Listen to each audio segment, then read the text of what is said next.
Hey, hey, hey. Selamat bergabung kembali di channel BB69. Halo, dan halo. Apa kabar kalian semua nih? Nah, kemarin nih akhirnya kita bisa nonton episode terakhir nih dari serial Pertaruhan di OTT Video. Nah, serial ini nih sangat komplit, super komplit. Mau dari drama, komedi, yang pastinya ini ada aksinya yang bener-bener gokil abis lah pokoknya ya. Nah, serial ini sendiri banyak bergabung bintang, mulai dari Jeffrey Nicole, Julio Parengkuan, Clara Bernadette, terus habis itu ada Widika Sitmore, Abdurrahman Arif, Mas Kiki, Narendra, dan masih banyak lagi. Gimana Mbak Ami nih? Setuju gak nih? Filmnya serialnya super Oh, gokil nih. setuju banget itu pokoknya tiap Sabtu tuh ya. Pokoknya tiap Sabtu tuh pasti mantengin tuh nih ngapain lagi nih gitu kan. Mereka nih ngapain lagi kan gitu kan. Pasti Terus pas terutama nih abis terutama yang 7. ya. Bener. Tapi tunggu dulu sebelum kita lanjut ya ngobrol-ngobrolnya. Di sini udah hadir sama kita nih ada sutradara dari Pertaruhan di Series, ada Mas Siddhartha Tata. Hai Mas, apa kabar? Halo, kabar baik. Sehat Mas ya. Sehat, puji Tuhan. Oke, nah sebelum kita gali-gali lebih dalam mengenai serial ini, kita mau ngomongin produksinya dulu deh Mas ya. Boleh cerita nggak Mas, gimana sih kok bisa terlibat di dalam proyek serial Pertaruhan ini? Oke, sebenarnya ini semua terjadi karena setelah Hitam sih, series yang saya bikin bersama Four Color dan Klik Film waktu itu gitu. Jadi karena pada saat masa pandemi kemarin kan kita memang benar-benar stuck banget ya, nggak tahu harus ngapain gitu. Lalu kemudian saya itu punya tim development gitu, namanya Penakawan. Jadi di situ ada 4 orang, ada saya, ada Ahmad Fesdi Anggoro, terus kemudian ada Fajar Marta Santosa dan ada Sandi Kaputungan. Nah, kita itu adalah ceritanya nih sekelompok anak muda yang memang suka dengan film-film genre lah pada saat itu gitu. Jadi kita memang selalu mengembangkan banyak tema-tema cerita yang memang hubungannya sama genre semacam thriller, crime, action gitu-gitulah, Mas, Mbak gitu. Nah, dari situ kemudian pada saat pandemi terjadi kan Four Color tiba-tiba suka bertanya ke kita gitu soal apa namanya, kalian mau nggak kalau memproduksi Hitam gitu pada saat itu. Ya udah, kemudian akhirnya kita membuat Hitam memang dengan banyak keterbatasan juga dalam kondisi pandemi itu, sehingga karya itu lahir gitu.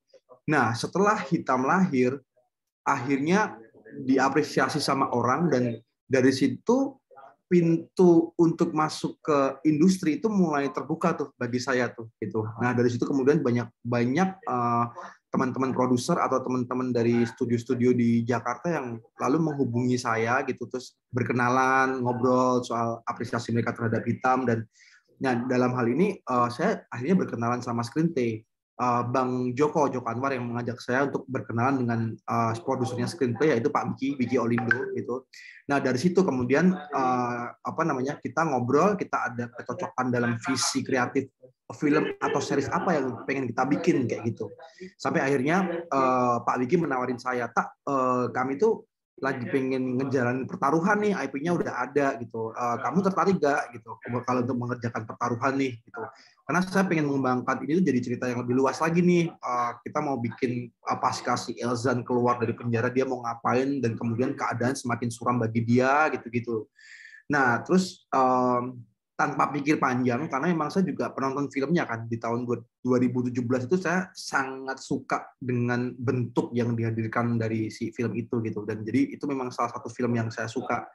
Sampai kemudian tawaran ini masuk ke saya, tanpa pikir panjang saya langsung mengiyakan gitu. Oke, aku mau Pak kerjain ini gitu. Karena memang Pak Bigi itu tipikal produser yang sangat memberikan kebebasan lah untuk kreator itu berkreasi gitu. Makanya kemudian secara cerita itu juga original kita, saya dan tim Penakawan yang membuatnya gitu. Membuat dalam 8 episode ini kita pengen membuat seperti apa nih lika-liku perjalanan ceritanya gitu. Core-nya tentu saja tetap soal keluarga, soal persahabatan, soal bagaimana harus memperjuangkan keluarga dalam konteks yang lebih luas dalam hal perjalanan gitu.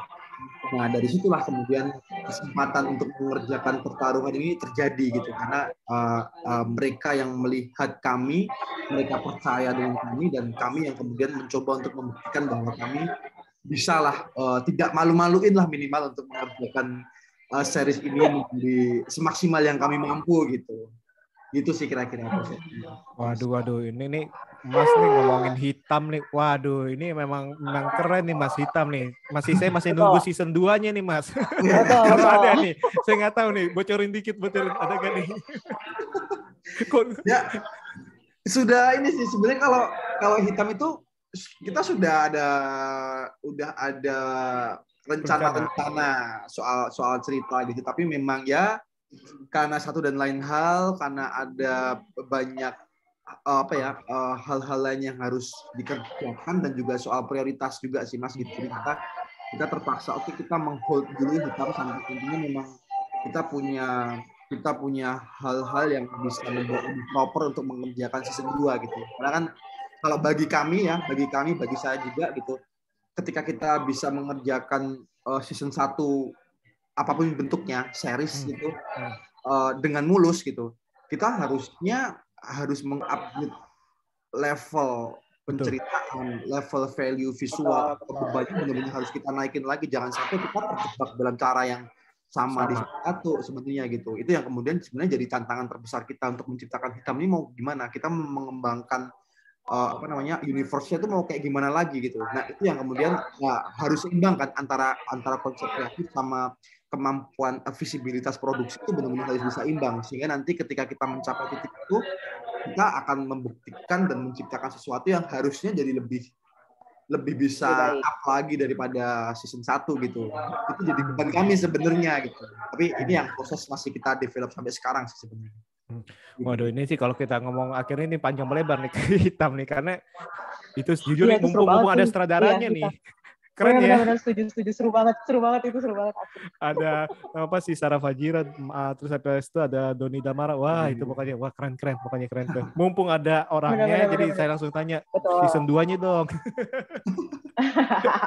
Doakan. Amin. Insyaallah. Nah, Mas, tadi kan sempat disinggung kan kalau si Pertaruhan series ini kan pengen melanjutkan proyek dari film Pertaruhan itu kan ya. Ada ini nggak sih Mas, ada ketakutan nggak ketika ditawarkan?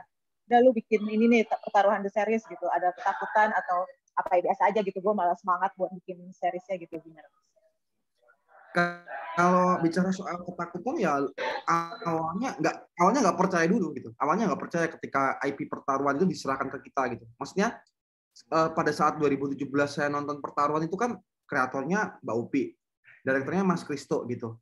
Terus tiba-tiba ini masuk ke saya yang pada masa itu saya melihat mereka tuh kayak dewa gitu loh. Jadi karena saya ada di bawah terus melihat mereka, gila ya orang-orang ini tuh punya visi kreatif yang keren banget gitu. Dan saya tuh nggak pernah bisa membayangkan bisa mengerjakan apa yang pernah mereka kerjakan, dan kita yang kemudian mengekspan itu menjadi bentuk series gitu. Dan gilanya itu dipercayakan ke kita gitu. Itu yang membuat kalau bicara takut, iya pastinya gitu. Karena kami kayak merasa punya beban besar yang harus kami teruskan gitu. Maksudnya kami harus menerima tongkat estafet untuk meneruskan ini gitu. Itu tuh jadi sesuatu yang mengerikan sebenarnya gitu. Tapi karena memang pada dasarnya kami sangat suka tantangan, dan kami juga suka dengan bentuk cerita core di Pertaruhan itu kami suka gitu. Dan itu yang kemudian ayo coba kita buktiin yuk gitu. Gimana caranya kita juga bisa kok, kita masih bisa untuk melakukan yang terbaik lah untuk ini gitu. Ya itu sih. Tapi kalau bicara yang bikin kami takut sebenarnya karena memang kreator sebelumnya aja nih yang memang saya ngefans banget sama mereka gitu sejujurnya gitu. Itu yang membuat jadi agak sedikit merinding lah gitu. Itu sempat konsultasi sama mereka nggak? Enggak sih, malah justru enggak gitu. Karena kan kalau nggak salah waktu posisi itu tuh Mbak Upi kan kayaknya lagi syuting si Asi ya, lagi produksi si Asi gitu.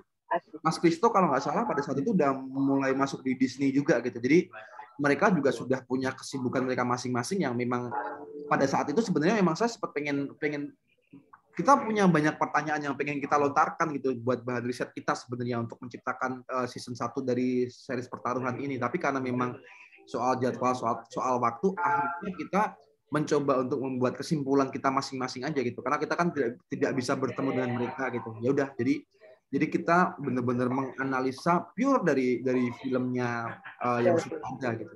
Jadi kita memang belum pernah ketemu sih sama Mbak Upi sama Mas Kristo gitu sih. Oke. Nah, terus habis itu tadi kan sempat ngomong bahwa produser itu memberikan kebebasan ya, dalam arti untuk mengembangkan IP ini ya.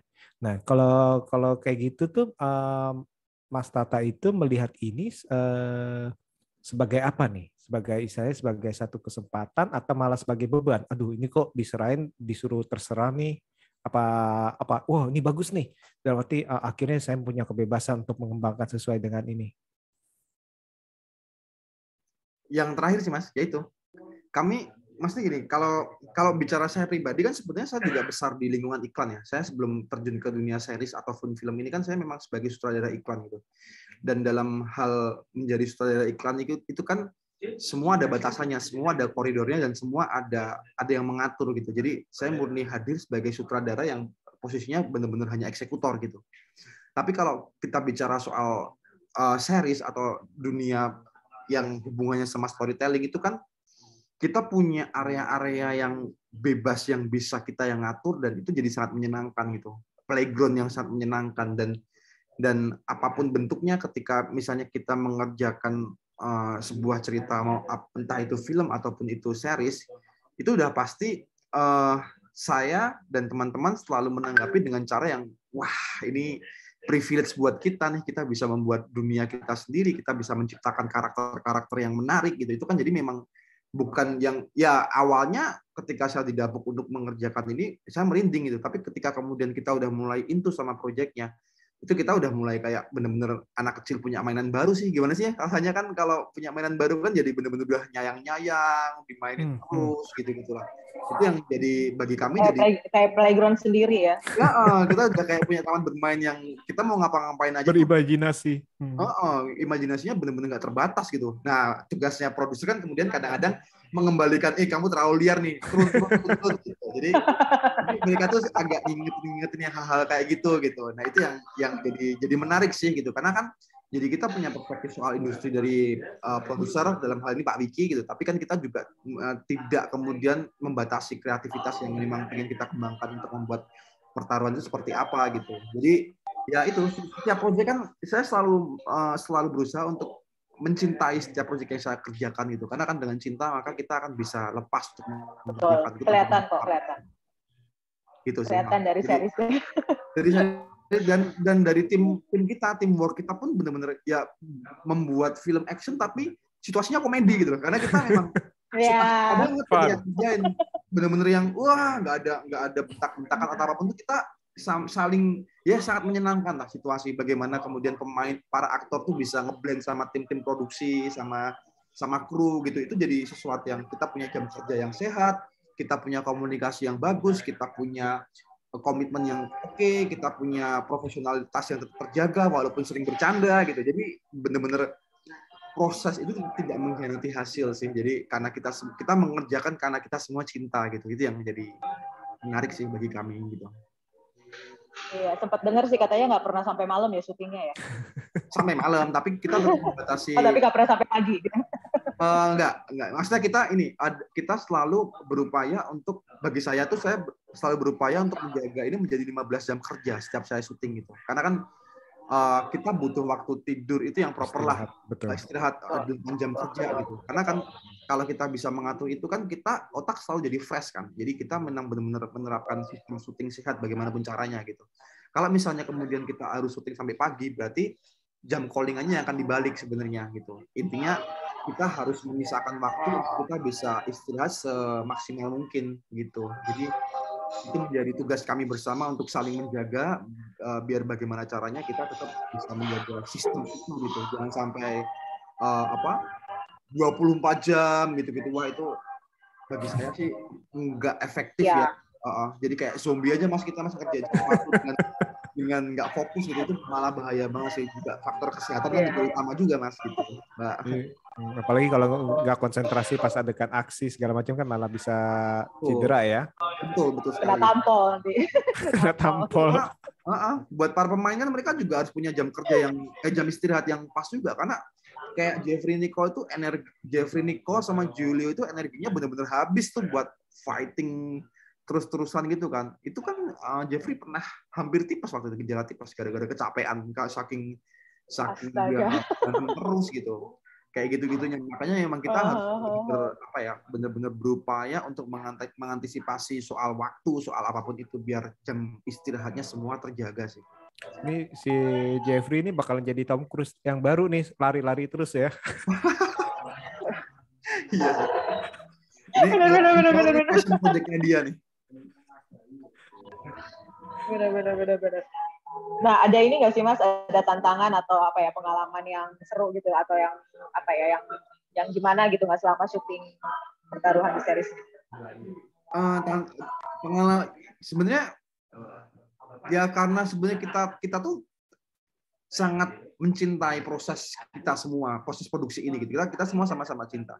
Walaupun sebenarnya ya, kalau mau membuka kisah di balik produksi itu tuh, masalah-masalah yang kita hadapi itu masalah-masalah yang sangat-sangat rumit, sangat-sangat kompleks dan resikonya gede gitu. Tapi karena memang saya dan tim produksi itu benar-benar menyikapi masalah demi masalah itu dengan dengan legawa, dengan cara yang bijak, dengan kita tuh selalu harus memikirkan solusi-solusi yang harus kita ciptakan setiap kita bertemu dengan masalah gitu. Karena ya setiap produksi kan pasti kita selalu bertemu dengan masalah gitu. Apapun produksinya itu pasti masalah pasti ada gitu. Tapi ya itu, karena memang kita juga bisa menyikapi dengan cara yang sangat menyenangkan gitu. Jadi ya produksinya bisa berjalan dengan lancar gitu.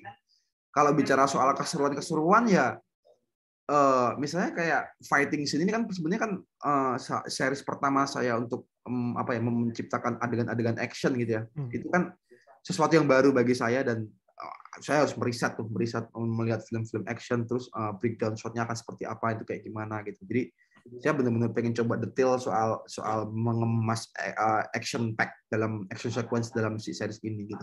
Nah, kalau nggak salah kita total dari 8 episode itu kita punya sekitar 13 fighting sequence yang harus kita kerjakan gitu. Tapi karena memang kita punya persiapan yang cukup terbatas gitu, dari 13 fighting sequence itu yang dilatih secara proper pas masa praproduksinya itu cuma 1 fighting sequence doang gitu. Misalnya kita kerjakan di lapangan on set, kita baru latihan. Wow. Nah, itu tuh tantangan terbesar. Gila sih itu banget. Tapi itu dia, karena memang dedikasi para pemain, dedikasi para fighting koreografernya gitu. Terus semua tim juga benar-benar sangat fokus untuk mengerjakan itu. Kita sadar bahwa kita punya terbatas di praproduksi, dan kita sadar bahwa semua hal yang akan kita lakukan soal action hanya akan terjadi di set pada hari itu juga gitu. Jadi memang pada saat itu akhirnya semua orang harus fokus untuk mengerjakan itu, karena satu, kita berkejar-kejaran dengan waktu, yang kedua juga kita berusaha untuk tidak menurunkan kualitas gitu. Akhirnya ya benar-benar wah, gimana caranya untuk mengerjakan 12 fighting sequence yang belum sama sekali terlihat pada saat proses praproduksi sebelum syuting gitu. Tapi itu menarik sih. Tapi ya untungnya ya banyak kekurangan juga. Kita menyadari banyak kekurangan di series ini gitu. Tapi paling enggak dengan banyak keterbatasan yang kita punya, dan ini menjadi sesuatu yang ternyata disukai oleh penonton, ya membuat saya bisa bernafas lega gitu. Tapi dan ini juga sekaligus jadi pelajaran juga gitu. Artinya nanti ketika kita masuk ke season 2 atau masuk ke project yang lain, ya berarti harus ada ukuran-ukuran yang akan dikondisikan untuk bisa lebih proper lagi gitu, sehingga hasilnya bisa maksimal. Paling gitu sih. Itu syutingnya kapan ya Mas? Udah lama atau? Persis tanggal 1 Januari awal tahun kemarin, Justin. Oke, berapa lama tuh Mas? Berarti Januari, Februari selesai itu di 3 bulan nih. Enggak sampai sih, kita sekitar 60 hari, hampir 2 bulan lebih lah. Februari kan cuma 28 hari ya. Jadi awal-awal Maret kita kelar. Oke. Nah, ini kita kembali ke ke pertarungan atau aksi ya. Karena di sini benar-benar goks abil sih, dalam arti gini. Ini pertarungannya dibedakan antara pertarungan jalanan antar preman sama pertarungan di mana itu yang di ring. Dalam arti otomatis kan itu kan koreografinya berbeda ya Mas ya. Ya, Nah ya. itu boleh ceritain nggak tuh maksudnya dalam arti kesulitan-kesulitannya, terus bagaimana pendekatan-pendekatannya atau istilahnya Mas Tata ini tadi kan bilang kan referensi-referensi film-film banyak nonton nih. Nah itu boleh sekalian bagiin nggak tuh? Saya nonton apa aja sih ini? Apa Jackie Chan apa-apa? Nah, oke. Kalau bicara soal action sequence, memang iya kita ada dua konsep yang saya ciptakan di pertarungan ini. Satu memang konsep pertarungan yang terukur, artinya terukur ada basic bela dirinya, boxing gitu, tarung derajat segala macam yang kemudian itu terjadi di scene-nya si Elzan pada saat di Sasana gitu. Terus kemudian ada scene pertarungan jalanan yang memang ya sangat jalanan banget yang terjadi di Ical ketika di pasar gitu. Jadi memang saya memegang dua konsep ini gitu. Nah, kebetulan memang karena sebenarnya kalau bicara soal saya kan saya dengan masa lalu saya sebagai seorang remaja yang penuh dengan kenakalan kan saya juga mengalami hal-hal seperti itu gitu. Kalau bicara soal berantem, saya sering berantem pada saat dulu. Jadi saya sedikit bukan sedikit tapi pengalaman empiris itu yang kemudian kayak sudah ada dan menumbuh dalam diri saya gitu loh, sehingga ketika misalnya bicara soal pertarungan jalanan, tawuran segala macam, saya udah benar-benar tanpa referensi pun sebenarnya sudah selesai di kepala saya gitu. Karena kalau bicara soal referensi film yang saya tonton, sebenarnya soal memecah shot aja gitu. Tapi bahwa kemudian soal koreo pertarungan kejar-kejaran di pasar, pocok-pocokan misalnya kayak gitu, itu udah saya udah langsung selesai gitu. Tapi mecah shotnya aja nih gitu. Jadi saya lebih banyak justru kalau saya malah nonton film Korea sebenarnya, karena film-film Korea itu menurut saya sebagai praktisi yang pernah berantem di dunia nyata gitu, Korea itu punya pendekatan berantem yang justru sangat realistis ya di beberapa film-filmnya dia gitu. Ada satu film judulnya dulu Friends kalau nggak salah, itu tentang betul. Empat sahabat yang kemudian begitu mereka lulus sekolah gitu, dua orang menjadi gangster kan, terus mereka saling menyerang gitu. Itu tuh scene-scene yang bagi saya itu bener-bener wah gila, menarik banget ya, dan itu bener-bener saya pikir itu realis banget gitu. Nah itu pendekatan seperti itu yang kemudian saya coba pakai untuk saya terapkan di scene-nya Ical sebenarnya gitu. Tapi kalau kita bicara soal scene-nya Elzan sebenarnya ada banyak hal sih, maksudnya kayak saya mencoba untuk mengadaptasi dari gaya-gaya stylenya Guy Ritchie di Snatch. Berasa banget. Kemudian saya campur dengan ada film Undisputed yang memang dengan gaya-gaya fighting-nya juga yang memang stylish juga gitu. Yang kemudian ada satu film Korea, aku lupa judulnya, itu juga. Intinya saya coba melebur dari berbagai macam style yang kemudian saya jadiin satu yang kemudian saya ciptakan dengan coba saya modifikasi dengan cara yang saya bisa gitu. Ya sebenarnya kayak gitu sih Mas. Jadi memang soal preference saya sama soal masalah pengalaman empiris saya yang kemudian saya coba masukin semua ke dalam teknis di series ini gitu. Kayak gitu. Iya. Karena berasa banget sih kayak Guy Ritchie. Bahkan ada konon, ada orang yang bilang, "Nih Mas Tata nih Guy Ritchie Indonesia nih." Iya, benar. Benar. Aduh, berat. Tapi emang bener Mas, itu dalam arti ini pujian dalam arti style itu berasa banget humornya juga humornya Mas Tata juga nih dalam arti seperti ini sih ya Mbak Mi ya. Iya benar. Nah, terus kan di sini kan banyak ini ya Mas ya, banyak karakter baru yang ada gitu yang diciptakan. Kayak gimana Mas Tata bikin supaya mereka tuh punya maksudnya kelihatan gitu si karakter ini di serial ini. Kenapa? Soal karakter kan sih. Soal karakter kan di sini banyak karakter yang baru kan gitu. Ya. Gimana Mas Tata bikin supaya karakter ini tuh terlihat gitu di setiap episodenya gitu. Mendapat spotlight kan dalam arti kan kadang-kadang kan kalau kelemahan daripada banyak karakter kan orang itu nggak bisa menghandle dengan baik, itu akhirnya cuman ya udah lu mati aja, lu lewat aja istilahnya. Kalau ini kan kayak walaupun screen time itu mungkin cenderung nggak banyak, tapi kayak aduh ini kok kayak nempel gitu.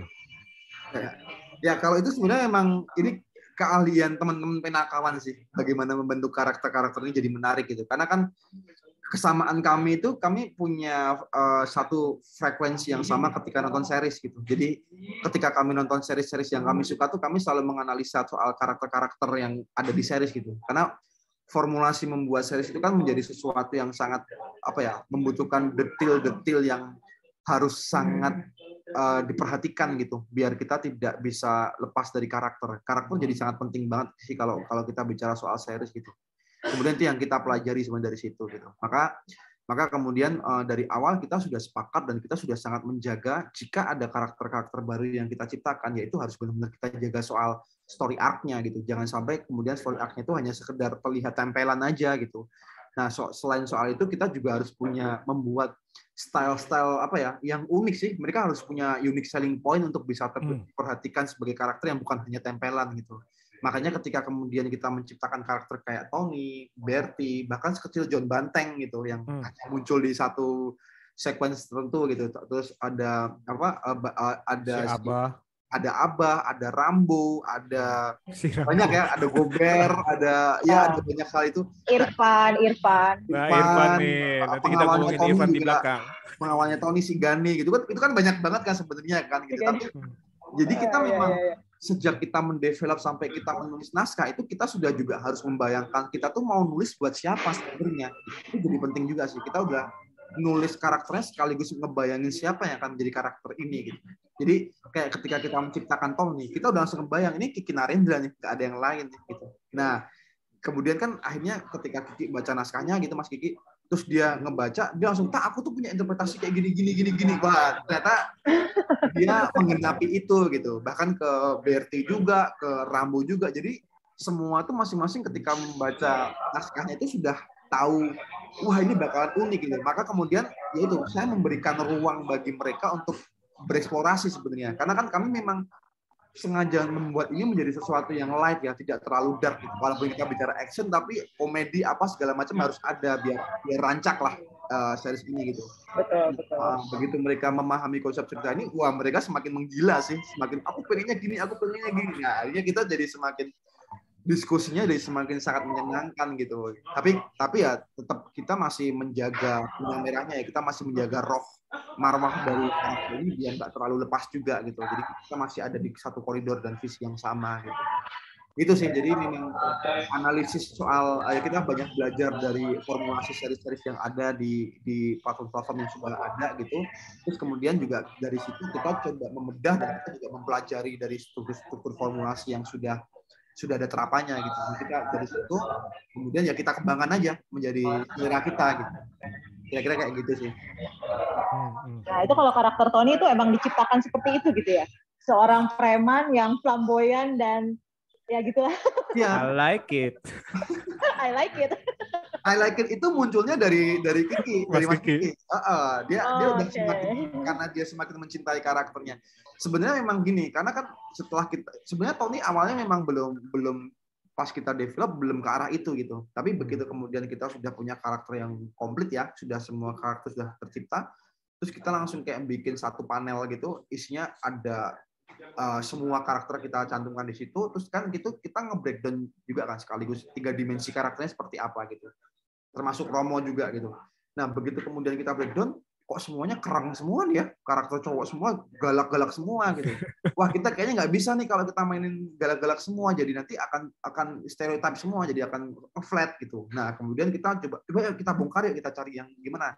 Nah, dari situ tuh kemudian Tony ini kayaknya dibikin gini-gini menarik nih, biar bisa jadi sesuatu yang nggak hanya terlihat serem aja. Villain itu kan nggak harus terlihat serem all the time kan, kayak gitu.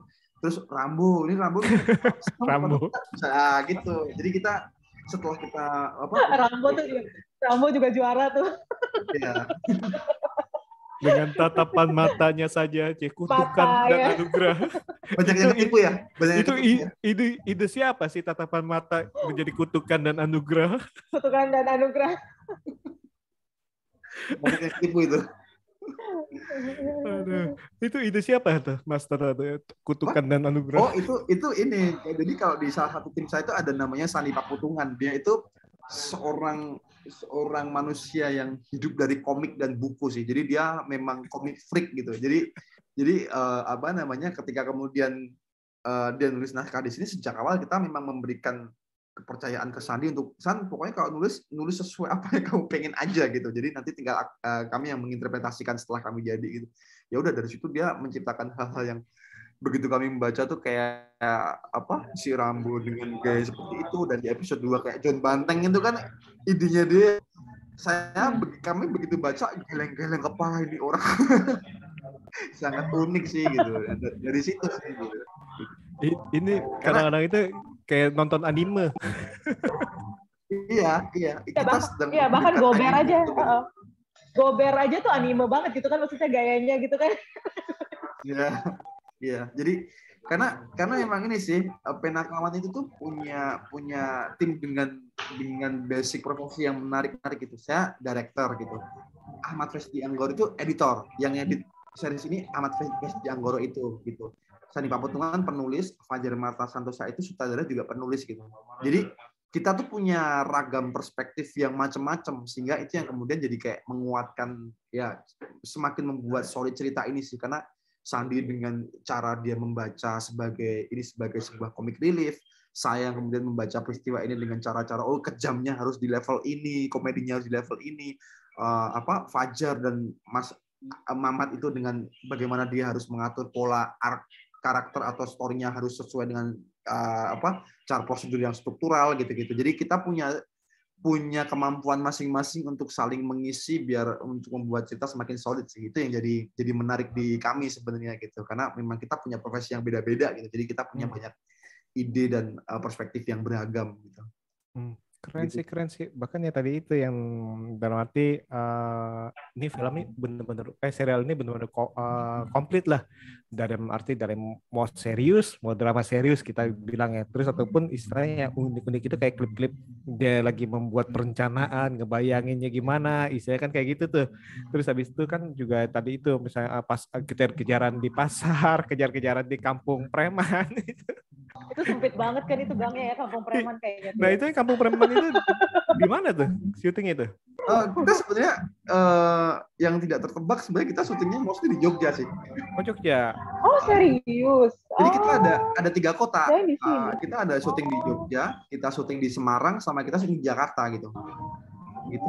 Tapi mostly untuk hal-hal kayak gitu karena memang ini ya sebenarnya lebih ke kebutuhan situasi produksi kita gitu. Saya pikir pada saat itu kalau kita memang mau syuting di Jakarta itu kita akan berbenturan dengan banyak hal sih, soal kebijakan, soal lokasi gitu. Sehingga itu akan jadi kayak menyulitkan pergerakan kita gitu. Makanya kemudian keputusannya waktu itu untuk memindah produksi ini ke Jogja. Jadi yang kalau misalnya kalian lihat series ini itu justru malah 80% itu semua dilakukan di Jogja, 10% dan 10% yang lain ada di Jakarta sama di Semarang gitu.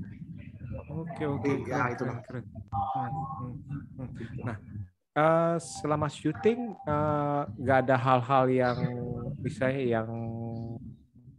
yang sangat-sangat sulit atau gimana, Mas? Atau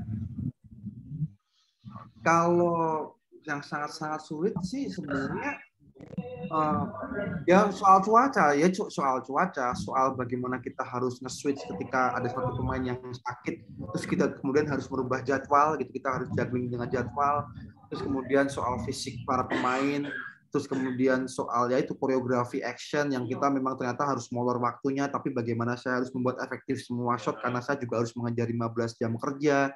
Terus bagaimana saya harus mengefektifkan jumlah shot saya karena memang kita berbenturan dengan sinyal udah malam gitu-gitu ya.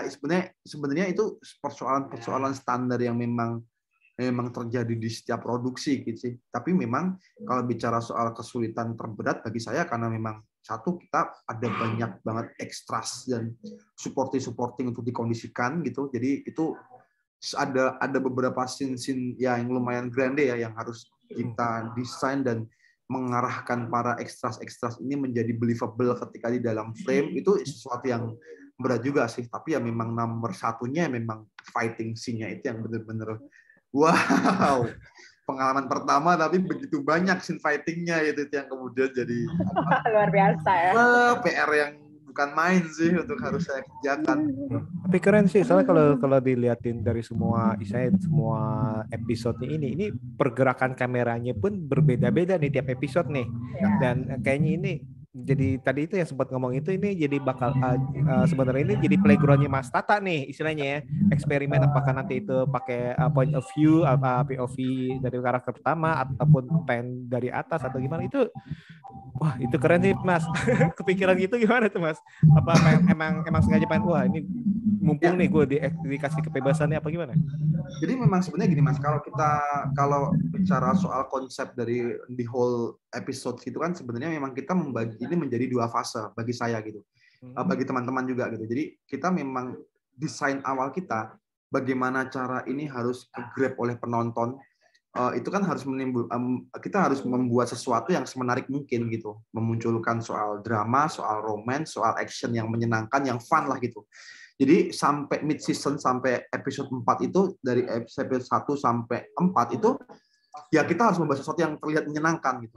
Walaupun kemudian setelah kita masuk ke fase episode 5 sampai 8 tuh udah mulai suram, gelap, kematian dan balas dendam kan sebenarnya gitu. Walaupun ada beberapa yang lucu kadang-kadang di 6 gitu, waktu kita bicara soal heist plan-nya mereka nyolong datanya si Tony gitu. Tapi memang dari awal kita memang saya merencanakannya seperti itu. Ini harus fun dulu nih. Nah, interpretasi fun bagi saya bermain, karena saya kan nggak pandai untuk membuat komedi secara situasi gitu. Tapi saya punya apa ya, maksudnya saya bukan seorang eksekutor komedi yang handal, tapi saya pengen mengakali itu dengan komedi by editing gitu. Maka kemudian kalau kita bicara soal komedi editing kan sebenarnya yang dimainkan adalah kamera dan blocking sebenarnya. Nah, itu yang kemudian saya mainkan untuk membuat bagaimana agar di 4 episode pertama ini jadi sesuatu yang fun gitu. Bahkan di penjara pun yang sebenarnya harusnya itu dark gitu kan. Tapi ya kami mainkan bahwa itu akan jadi sesuatu yang fun gitu sebenarnya. Itu sih. Jadi memang desain kita arahnya ke situ gitu. Wah, ini benar-benar kayak film Korea ya. Awal-awal di hahaha, terakhir-akhir umbuk-umbuk ya. Bagus. Gaduh-gaduh perasaannya. Episode 7 bagus. Episode 8 lebih parah lagi. Itu BTS kan ada tuh episode 8 kan yang berantemnya. Episode 8 kan ada kan, lagi beredar nih kan, lagi aku lihat di story orang-orang BTS yang berantem bertiga. Siapa Ical, Ezan sama Romo ya. Dan tiga itu kan BTS. Ya, itu keren tuh, itu pergerakan kameranya tuh. Iya. Ya keren soalnya pertarungannya kan juga itu kan di yang saat itu kan di ruangan sempit kita ngomong ya, nanti ya di lorong dan misalnya di ruangan sempit, dan itu ya tadi itu yang saya benar-benar suka banget nih. Ini ya tadi itu dari tarungnya mau di sasana, mau di pasar, terus abis itu di lorong. Nah ini benar-benar variatif, bukan hanya yaudah berantemnya hanya di sasana aja, berantemnya hanya di pasar terus nih. Dan ini dia nih yang membuat film ini benar-benar menurut saya sih mendapat pujian ya dari banyak netizen sih, menurut saya banyak penonton ya Mbak Ami ya. Iya benar banget, kalau lihat dari repost story orang-orang kan memang rata-rata semua mencaci maki ya. Saking senangnya gitu kan. saking senangnya tuh kayak yang wah udah berkata-kata mutiara gitu kan. Kalau lihat dari itu kan berarti mereka kan menontonnya. Berarti kan mereka menontonnya kan ya maksudnya happy gitu sama hasil akhirnya gitu kan. Itu bahkan kalau boleh cerita dikit ya. Semalam tuh saya ketemu sama mainnya kan. Ketemu sama Julio, ketemu sama Narendra, ketemu sama si Rifno, sama Adul gitu. Itu episode 7, setelah episode 7 akunnya Julio itu diserang habis-habisan sama netizen tuh. Banyak banget yang lu ngapain lu? Itu diserang. Kok si Kiki juga di DM sama ratusan, bahkan udah sampai ribuan kali ya. Isinya mencaci maki si Kiki Narendra karena yang melakukan menyuruh Ical untuk membunuh dia. Jadi mereka tuh benar-benar gila ini karena aku dalam seumur menjadi dalam karirku tuh kayak sampai segininya gitu. Bahkan kayak Rifnu kemarin juga cerita soal gue tuh punya 59 film yang pernah gue jalanin, tapi baru kali ini gue di mana-mana dipanggil abah. Jadi seakan-akan kayak film-film yang gue bikin itu tuh nggak ada artinya, tau nggak gitu. Ya kita bercanda gitu. Jadi ternyata emang itu benar-benar kayak mengena di orang-orang gitu. Tapi itu membuat kami bahagia sih, maksudnya ternyata memang ini ya, ternyata hasil kerja keras itu diapresiasi sama orang gitu, benar-benar diapresiasi. Itu sih yang buat kita jadi senang gitu. Ya seru sih kalau lihat baca-baca ininya ya, baca-baca story orang-orang tuh kayaknya ya ampun. Mas, ada ini nggak sih? Boleh bocorin nggak kira-kira ada season 2 nggak sih nanti jadinya? Ada, season 2 pasti ada. Tuh Mas Tiawan tuh, ntar Irfan dijelasin di situ. Dari kemarin Mas Tiawan nanya Irfan tuh ngapain di situ. Udah di season muncul di episode 7. Waduh, ini mah pasti ada season 2 nih si Irfan nih gantiin mentang-mentang dua-duanya mantan preman nih, Irfan sama Mas Kiki sama si Mas Kiki. Dua-duanya kan main di preman. Wah, ini nih bakalan jadi preman yang lebih bahaya nih, sampai saya si Tony sampai ketakutan gitu sama Irfan. Ya nantinya akan seperti itulah kira-kira. Tapi belum bisa kasih bocoran sih. Oke. Nah, ini sebagai pertanyaan kedua sebelum penutup nih, Mas. Ada proyek impian kayak belum tercapai? Apa sih tadi, Mas? Proyek impian? Betul. Proyek impian ya. Ada sih proyek impian gitu. Tapi saya kan dari kecil saya selalu suka membaca komik superhero sih. Gitu. Jadi ya mudah-mudahan itu adalah sebuah proyek impian yang nantinya nggak tahu kapan ya. Membuat karakter superhero, memfilmkan superhero dengan cara saya gitu loh. Itu sih sebenarnya yang pengen. Tapi superhero-nya bukannya berkata-kata kotor satu film ya. Ya mungkin aja bisa jadi aku bikin bisa jadi. Kapan yes, lagi kayak betul. Kick-Ass ataupun kayak The Boys ya. Boys ya betul. Ya. Boleh. Saya dukung. Mas ada itu Mbak Upi sama Mas Fis ada tanggapan nggak Mas setelah serial ini keluar gitu? Kan Mbak Upi sama Mas Fis belum tahu. Oke. Siapa tahu tanggapannya ini kok bahasanya kayak gini banget. Enggak bercanda Mas, bercanda. Ada yang mau disampaikan nggak Mas buat para penonton yang akan menonton ataupun yang belum menonton ataupun yang sudah menonton mungkin? Yang mau disampaikan adalah mungkin yang pertama-tama tolong menonton dengan bijak aja sih, karena memang bagaimanapun juga ini kan sikapnya film yang dihadirkan sebagai hiburan yang memang untuk dewasa tentu saja. Jadi jangan sampai mengajak orang-orang yang belum cukup umur untuk menonton film ini sih dan sikapi dengan cara yang ya sebagai hiburan gitu. Jangan sampai ini menjadi sesuatu yang dari dalam bagi mereka gitu. Itu aja sih, karena kadang-kadang saya juga punya beban mental juga gitu ketika menonton film kayak gini, terus ada beberapa orang yang menonton yang di bawah umur gitu, kadang-kadang juga bukan bagi saya juga. Ya semoga para orang tua ataupun para orang-orang yang memang punya teman atau anak yang di bawah umur bisa sadar soal kategori tontonan yang seperti apa yang harus mereka tonton bersama keluarga atau keluarga. Itu aja sih. Iya Mas, saya nonton sama jangan nonton Mas. bajakan. Sama jangan nonton bajakan ya Mas. Ya kalau itu pasti sih. Itu pasti banget itu. Itu Nicole tuh yang suka marah-marah tuh kalau soal bajakan. Iya. Disamperin. Tadi dikejar sama Elsa, ntar grogi. Dikejar sama Tony. I like it. Yang ngejar Romo repot nanti, yang ngejar Romo. Wah, udah deh kalau itu udah kelar deh itu. Ampun. Dia pelototin aja udah kabur deh. Iya benar. Oke nih.